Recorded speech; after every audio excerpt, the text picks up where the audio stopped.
안녕하세요. 빌딩을 코디해주는 빌딩 코디네이터 이철규입니다.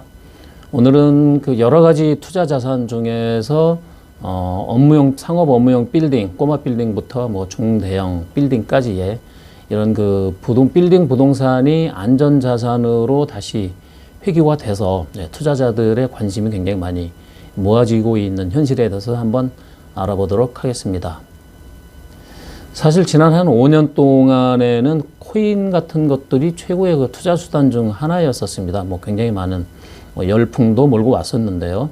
뭐 비트코인이나 뭐 이더리움, 그리고 뭐 최근 그 이슈가 굉장히 많이 되고 있는 루나나 테라까지요. 이렇게 굉장히 많은 사람들이 이 코인 투자 수익률을 뭐 자랑 삼아서 이야기하기도 했고요. 더불어서 뭐 코인 거래소 또한 굉장히 유례없는 그런 호황기를 맞았었습니다. 근데 이런 거품이 꺼지기까지는 사실 뭐 얼마 많은 긴 시간이 사실 필요하지 않았었다고 보는데요. 지금은 이렇게 코인 투자로 그동안 이렇게 모았던 재산을 잃어버린 사람들 이야기가 요즘에는 뭐 줄을 이루고 있습니다.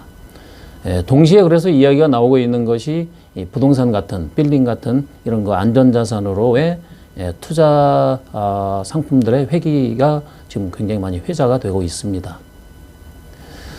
사실 뭐 투자에 관련된 방법은 굉장히 많이 있습니다만은 크게 뭐 한 4가지로 분류를 할 수가 있는데요. 우선 첫 번째로 여러분들이 가장 잘 아시는 은행 예금을 들 수가 있습니다. 뭐 많은 사람들이 안전하게 본인 재산을 이렇게 지킬 수가 있다고 생각하기 때문에 수익률이 낮음에도 불구하고 굉장히 많은 사람들이 이용하고 있는 은행 예금을 첫 번째로 들 수가 있고요. 두 번째로는 뭐 잘 아시다시피 요즘에 뭐 많이 투자도 하고 있습니다만은 주식을 들 수가 있습니다. 사실은 주식 투자는 본인이 기업 분석도 해야 되고 기업의 미래 계획까지 알고 이렇게 투자를 해야 하는 것이 현실이지만은 뭐 대부분의 주식 투자자들은 뭐 이슈나 아니면 신문이나 방송을 보는 그런 뉴스를 듣고 투자를 하기 때문에 웃는 일보다는 우는 일이 훨씬 더 많기도 한 것이 주식 투자입니다. 세 번째로는 보험을 들 수가 있습니다. 사실 뭐 보험은 투자 목적이라기보다는 위험 회피 상품이라는 인식이 강한 상품이기도 하죠. 근데 미국 같은 경우에는 뭐 보험 자체도 역시 투자의 한 맥락으로 분류를 하고 있습니다만은 우리나라의 경우에는 아직 보장성이라는 이런 인식이 강한 상품이기도 합니다. 끝으로 이제 부동산을 들 수가 있는데요. 우리나라 사람들에게 이런 그 부동산이라는 것은 뭐 사실 뭐 뗄래야 뗄 수 없는 투자 수단이라고 볼 수가 있죠. 정부의 규제나 정책에 따라서 굉장히 등락폭이 굉장히 크기 때문에 부동산에 관련된 모든 분야에 굉장히 큰 관심을 가지고 있는 현실입니다. 따라서 앞서 말씀드린 그 예금이나 보험이나 주식 이렇게 부동산 이런 그 투자 중에서 가장 안전한 자산이 부동산이라는 이런 인식이 지금 최근에 더욱더 강해지고 있는 요즘인데요.